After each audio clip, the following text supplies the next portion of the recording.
سلام، حسین فرد هستم. توی این قسمت از ویدیوی آپاراتم میخوام راجع به ژورنال نویسی ترید صحبت بکنم. اول از همه اگه توی ویدیو توپق میزنم یا هر از چندگاهی یه جاهایی استوب میکنم به خاطر اینی که سناریویی برای این ویدیو ننوشتم و به صورت فی‌البداهه دارم این ویدیو رو ضبط میکنم و خب از قبل نمیدونم که قراره چی بگم، پس از همین اول عذرخواهی منو پذیرا باشید. توی این قسمت از این ویدیو میخوام راجع به ژورنال نویسی ترید صحبت بکنم.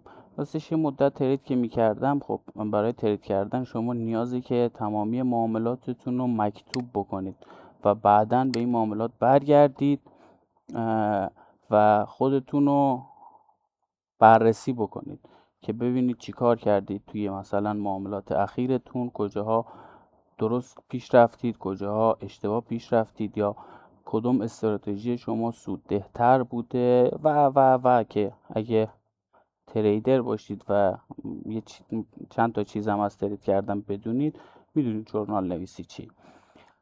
یه مدت از اکسل استفاده میکردم، یه مدت توی دفترم می نوشتم و خب گفتم من که بلدم بسازم یه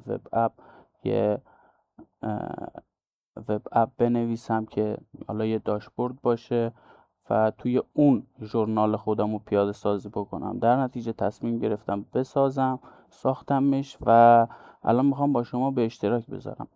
این وب اپ یک داشبورد ژورنال نویسی معاملاتیه که به من که خیلی کمک کرد. امیدوارم به شما هم کمک بکنه و بتونید معاملات خودتون رو مرتب بکنید، بعدا برگردید به معاملاتتون چک بکنید و خب چیز خوبیه. نسخه یک این وب اپ هست و نمیدونم که حالا شاید باگ داشته باشه یا نداشته باشه. اگر استفاده کردید، دوست داشتید، خوشتون اومد، نظراتتون رو برام بذارید. حتما اگه مشکلی داشته باشه، دوست داشتید براتون آپدیت میکنم، نسخه بعدیشو میذارم که بتونید استفاده بکنید. خب این داشبورد اصلی منه که تعداد معاملات منو نوشته، درصد بردم، مجموع سود، مجموع ضرر و نتیجه خالص که حالا از کم کردن ضررام از مجموع سودم نتیجه خالص من به دست اومد. یه عملکرد ماهیانه دارم که هر ماه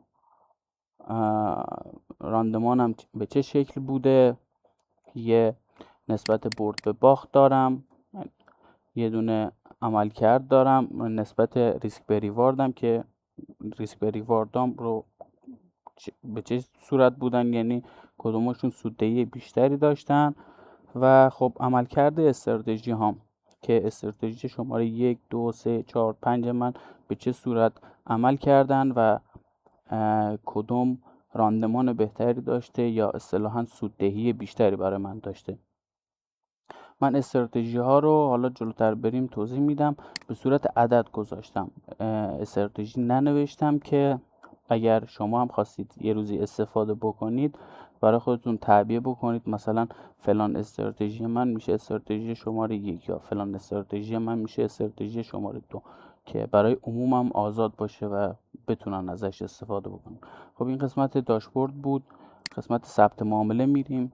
تاریخ، نماد که روی چه نمادی معامله میکنید، داو جونز، طلا، یورو یو اس دی یا هر چیزی، نوع معاملتون رو میزنید، خرید یا فروش، حجم معامله، درصد سود یا ضرری که کردید، استراتژی که توی اون معامله ازش استفاده کردید. یعنی شما یه استراتژی مکتوب شده دارید و طبق اون استراتژی معامله کردید.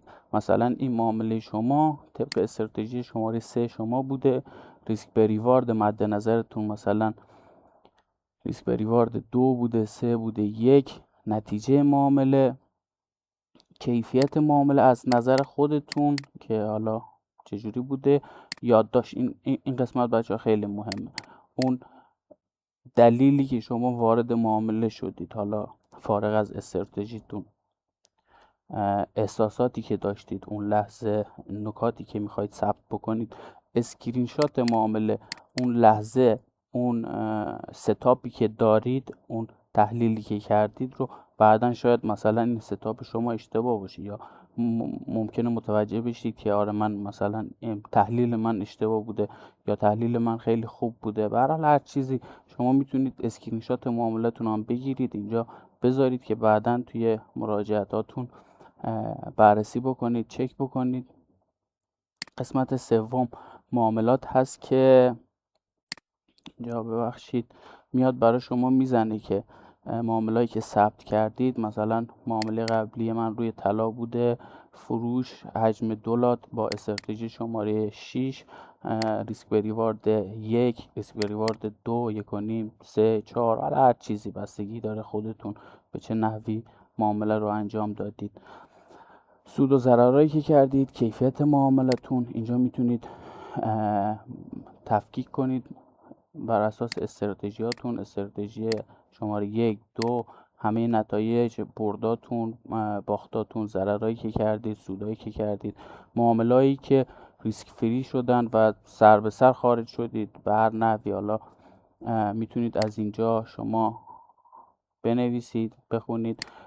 مثلا اونجا که گفتم ثبت بکنید، یادداشت بکنید، اینجا میتونید بیاید مثلا عصبانیت رو سرچ بکنید و معاملایی که شما با عصبانیت وارد شدید یا معاملایی که طمع کردید یا معاملایی که سود خوبی بهتون داده یا حالا به هر حال هر نحوی، اینجا میتونید اون معامله خودتون رو عکسش و اسکرین شاتی که گذاشتید و بررسی بکنید، دلیل ورود به معاملاتتون، توضیحاتتون یا هر چیزی.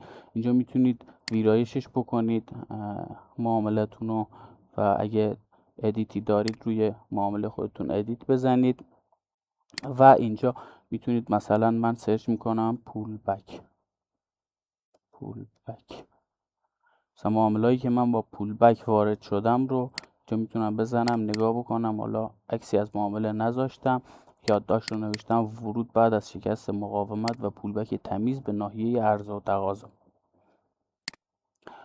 قسمت بعدی شما میتونید آمار خودتون رو چک بکنید که بهترین استراتژی شما کدوم استراتژی بوده، ضعیفترین استراتژی شما کدوم استراتژی بوده، بهترین ریسک بریواردتون ریسک بریوارد 4 بوده که گرفتید، میانگین سود شما $40 بوده و میانگین ضرر $16 و این اومده نوشته عملکرد معاملاتتون به تفکیک استراتژی.